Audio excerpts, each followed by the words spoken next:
Hello, we are at Agile Adria 2015. My name is Marko Keba, and I have the privilege to be talking to Tom Gilb, the Agile grandpa. Now, Tom, you've written numerous books. I took a look, 9 books, the ones with the most sprints: software metrics, software inspection, principles of software engineering management. You have worked with multiple companies. You somehow prefer the big ones. And they're richer. They're richer, yeah. Large-scale system engineering stuff.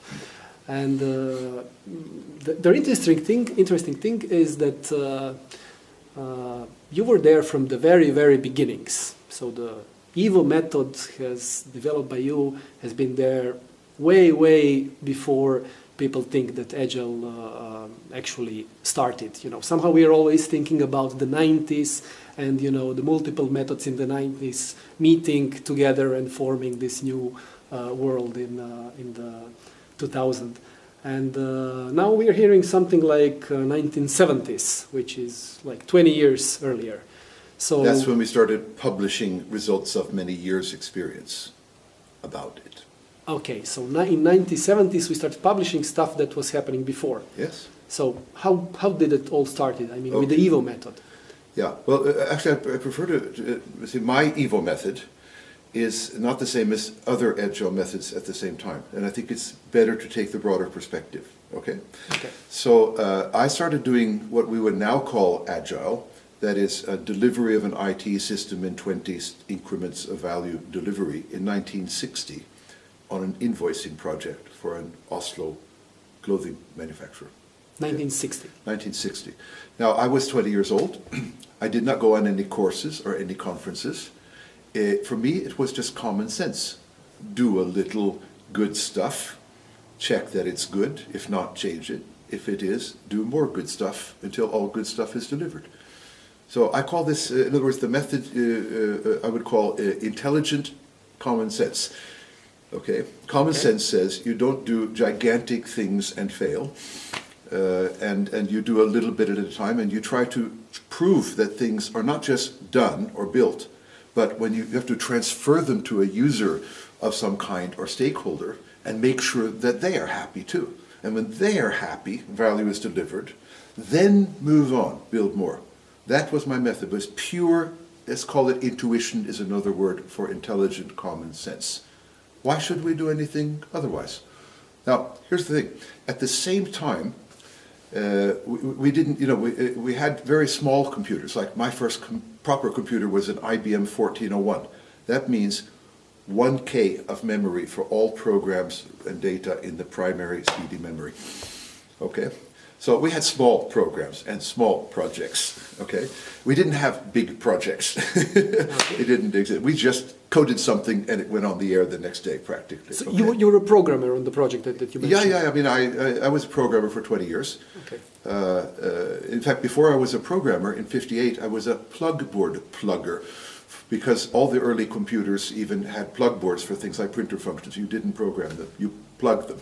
And these were technologies from the 30s, these printers we used, and punched card readers were used in early computers. Okay, so you had to plug them. Yeah, so I began as a plug board specialist on punch card in '58. By '60, we had proper electronic computers and were programming them in assembler language, essentially. But this is the situation for everybody. We had small-scale stuff. People didn't do projects. They wrote code, and systems suddenly were more or less working. So I would say everybody at that time was agile and evolutionary. Again, when people say agile today, they really mean do it in cycles or sprints.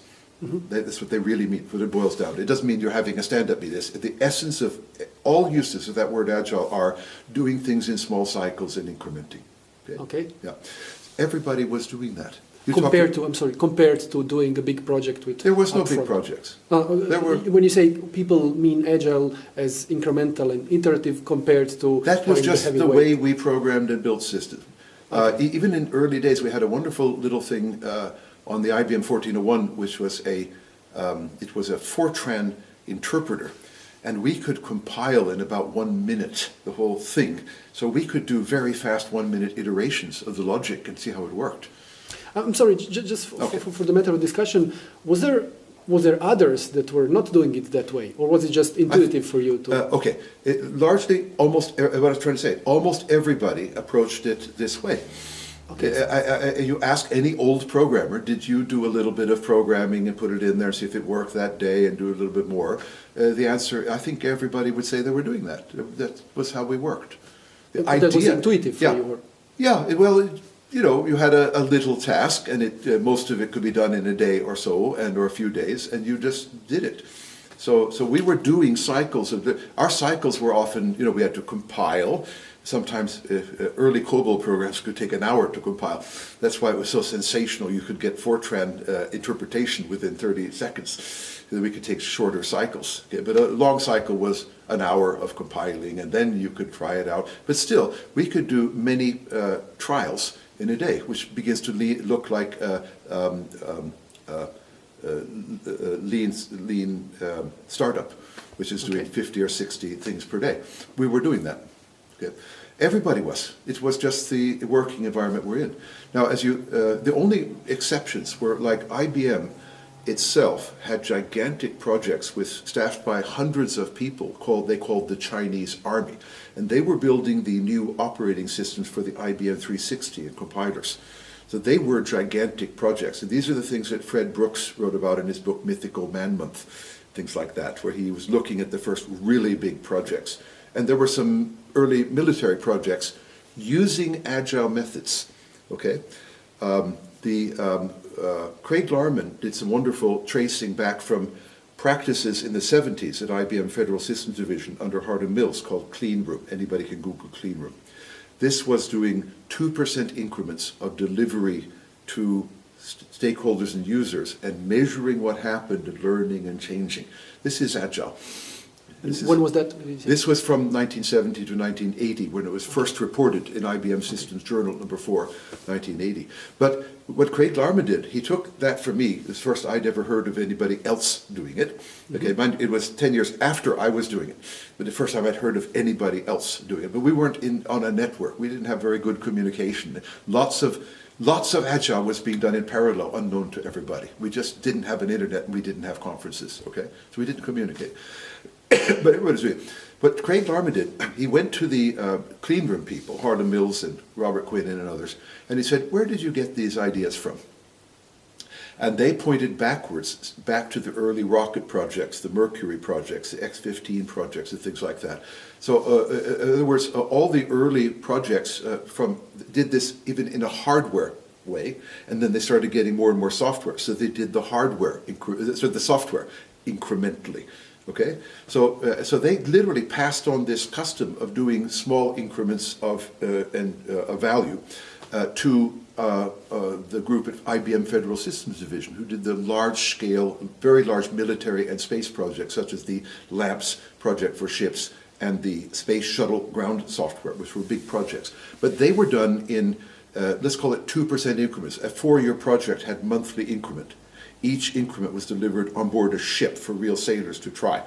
Now, these were not, we tested it, so we hope it works. These were, does it give the time saving or accuracy of shooting or whatever the user needed. Okay. And these projects, like the Clean Room project, this is described in IBM Systems Journal number 4, 1980, Hardin Mills, which you can find on the internet if you look. They managed to deliver the highest quality. Military and space is high quality, right? Fixed deadline, determined sometimes by the position of the planets, right? Mm-hmm. God waits for no man to be late on a deadline. Lowest bidder price contracts, they got them delivered always on time, always under budget for 10 years. That's what they reported in 1980. So this is perfect, complex software project management using what we today would recognize as Agile. But they didn't call it Agile, they called it Clean Room. Okay, so if I understand what you're saying, you said that there were multiple people or multiple organizations that were doing almost the same thing, not conferencing about it, so not knowing about each other. Yeah, largely not knowing. So I'll give you another example. In my book from 1988, Principles of Software Engineering Management. That's the one all the Agile Manifesto signers say, we read that and we like the idea of doing things in cycles. Thank you very much, Tom. That's why I'm the grandfather. Okay? There is a chapter in that book, which I'll send to anyone who wants it electronically. It's called Deeper Perspectives on Evolutionary Delivery. I take what we know as Agile today, small cycle delivery. I have part A is all about the software people who were doing it, like Professor Victor Basili at University of Maryland, Stonebaker, and all kinds of really good, today sometimes fairly famous old-timers. They were doing it. Then part B is in the hardware engineering industry, and part C is in science and biology. It turns out that methods of this kind were being done hundreds of years ago. You can start with a guy like René Descartes in his decomposition to understand problems. You can go back to the Chinese, I think it's the Tao anyway, that speaks about building systems one brick at a time, one step at a time, the Great Wall of China.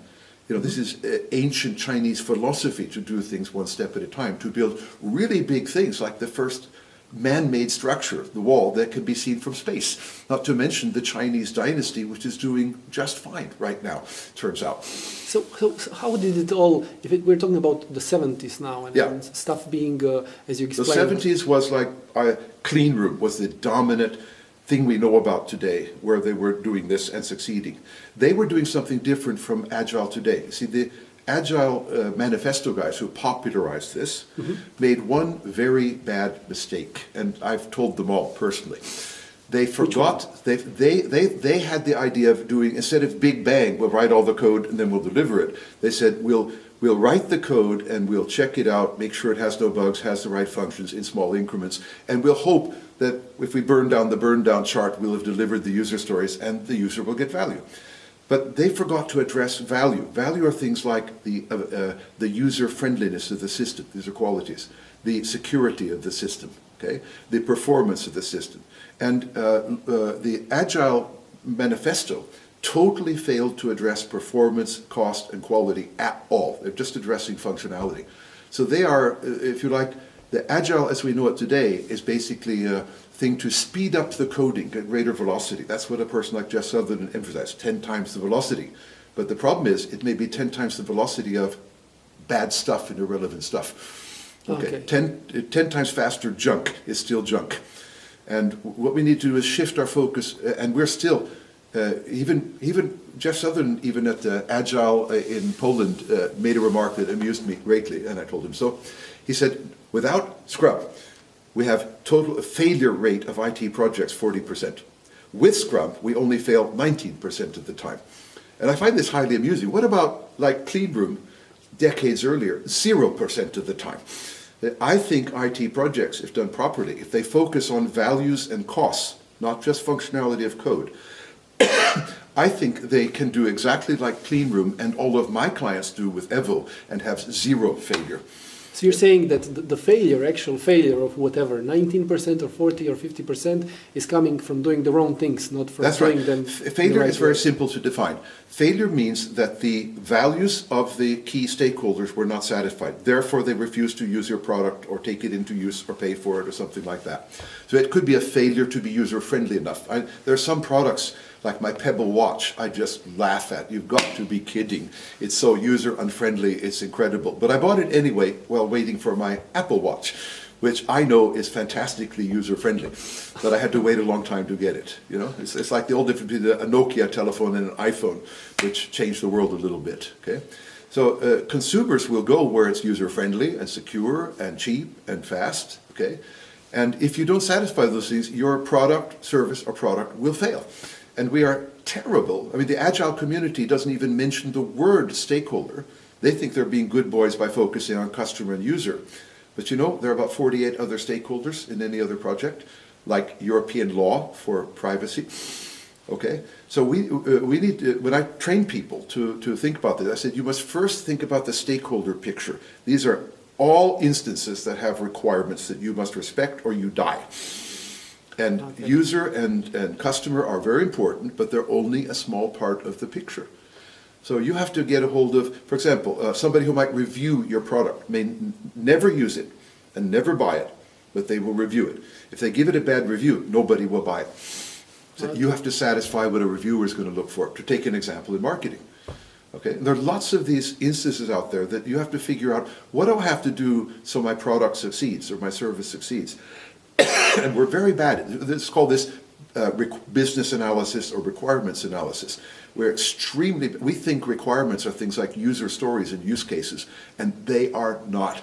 The biggest and most important requirements are the critical values of the critical stakeholders. And this is something the current Agile doesn't even try to address, I'm afraid. So we're not addressing They're not even the thinking values. about it. They're not even thinking about it. They're not even denying that they should think about it.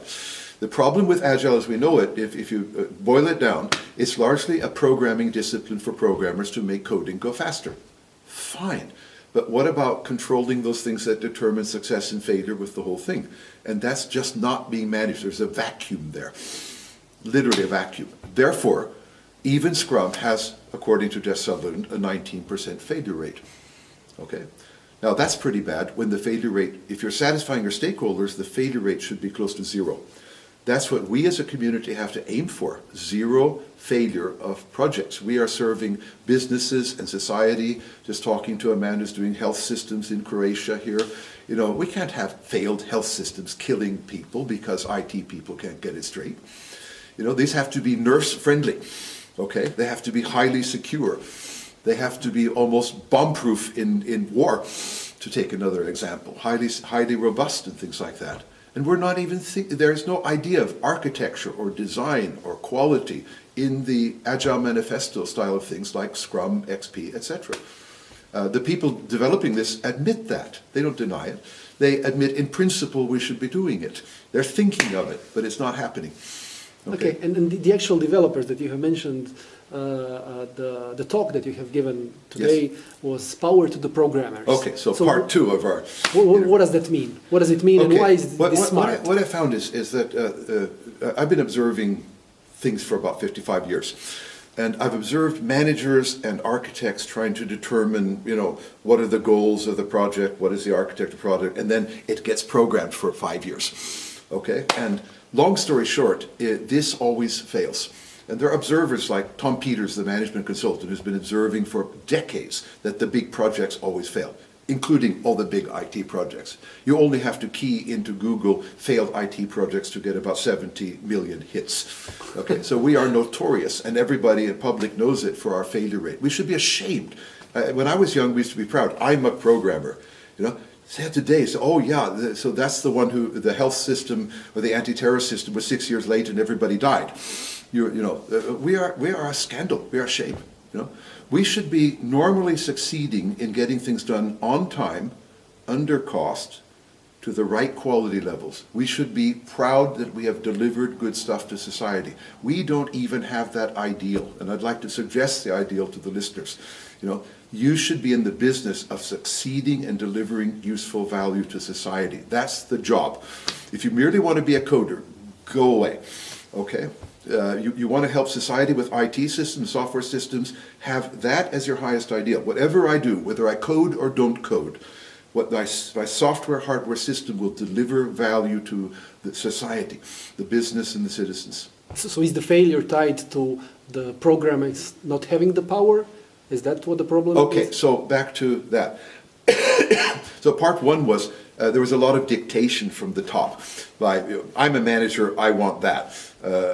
I'm the architect, you will do it this way. So what we found through time is that these methods failed. Okay, so part two, we observed instances where, for example, by doing the defect prevention process in 1980 at IBM, Robert Mays, which I cited in my talk, he delegated power to the programmers to analyze their own bugs and analyze the root causes of the bugs. Who was doing it before? Who? Who was doing it before?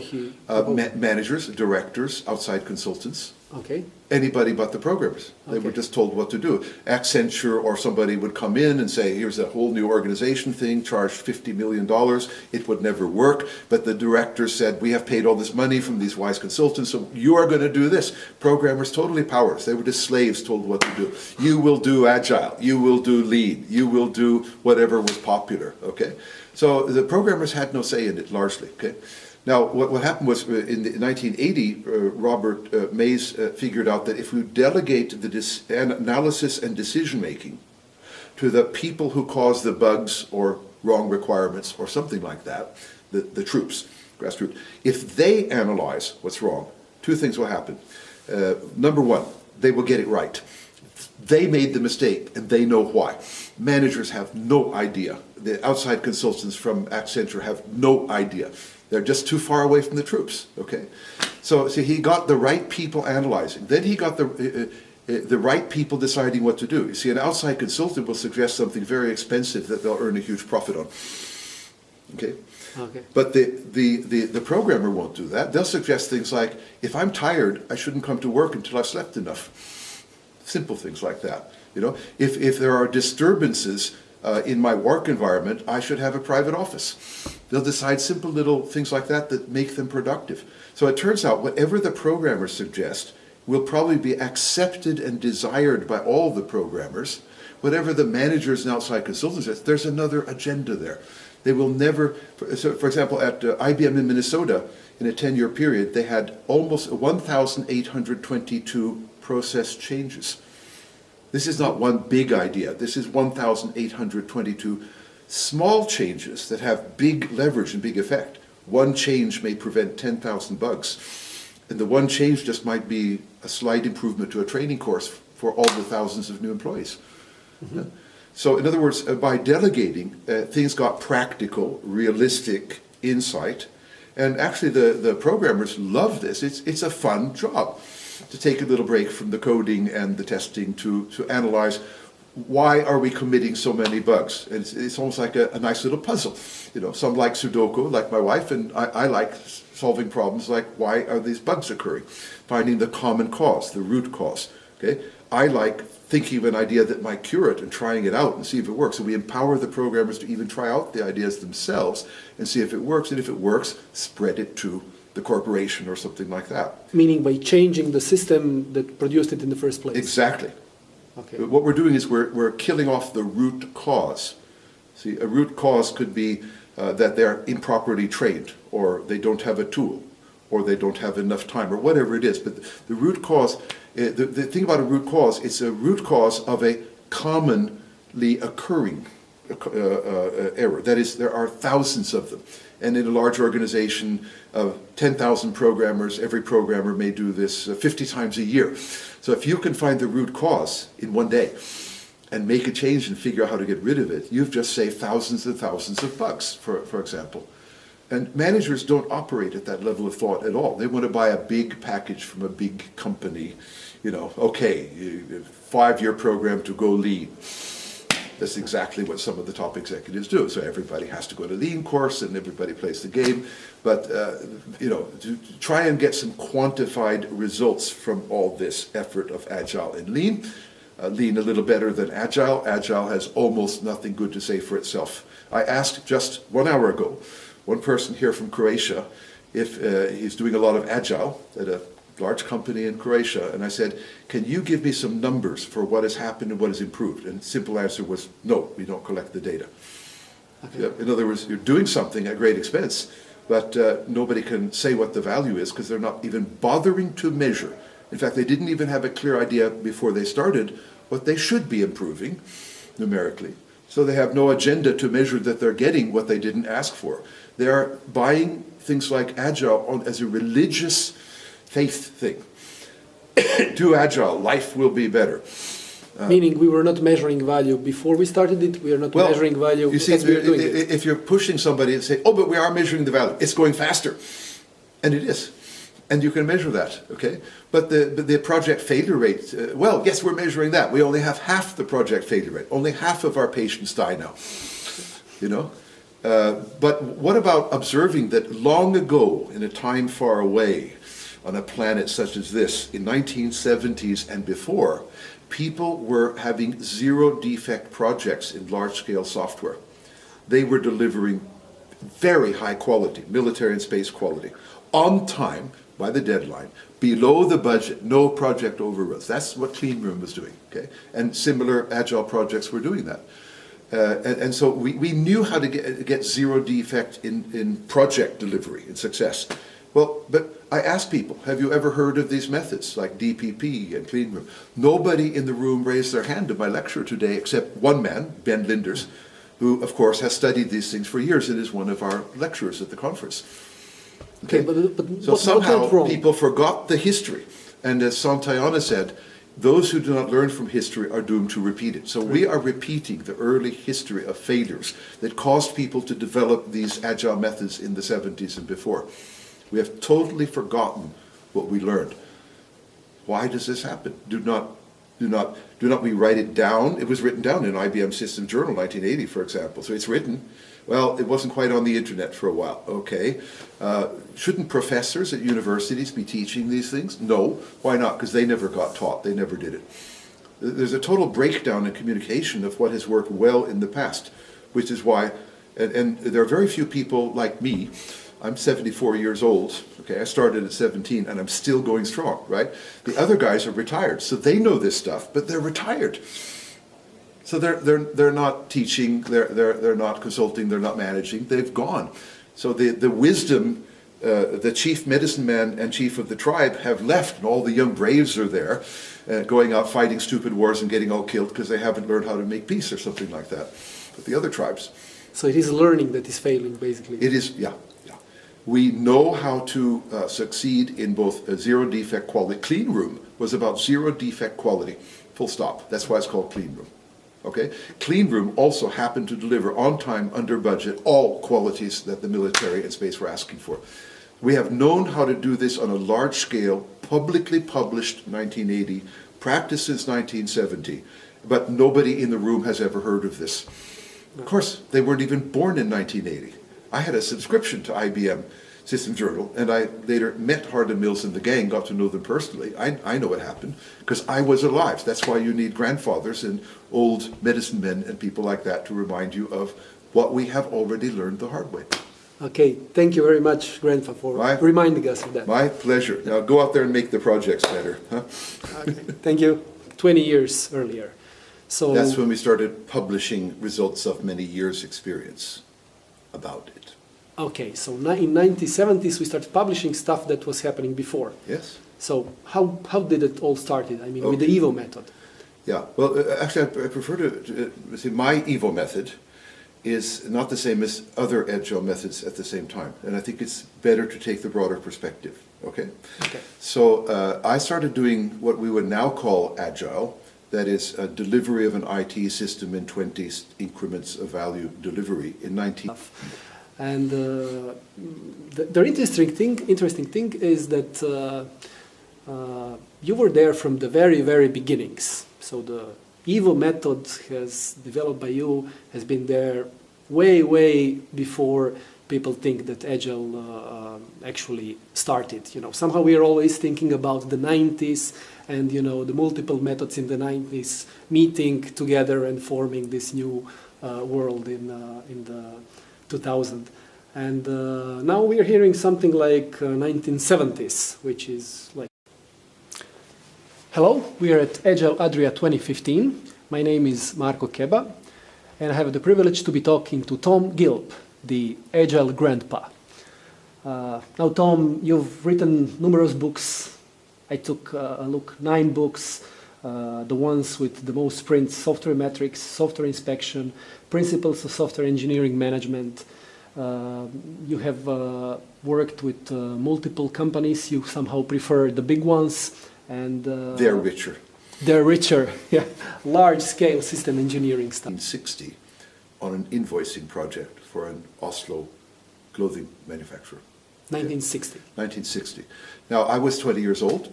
I did not go on any courses or any conferences. For me, it was just common sense.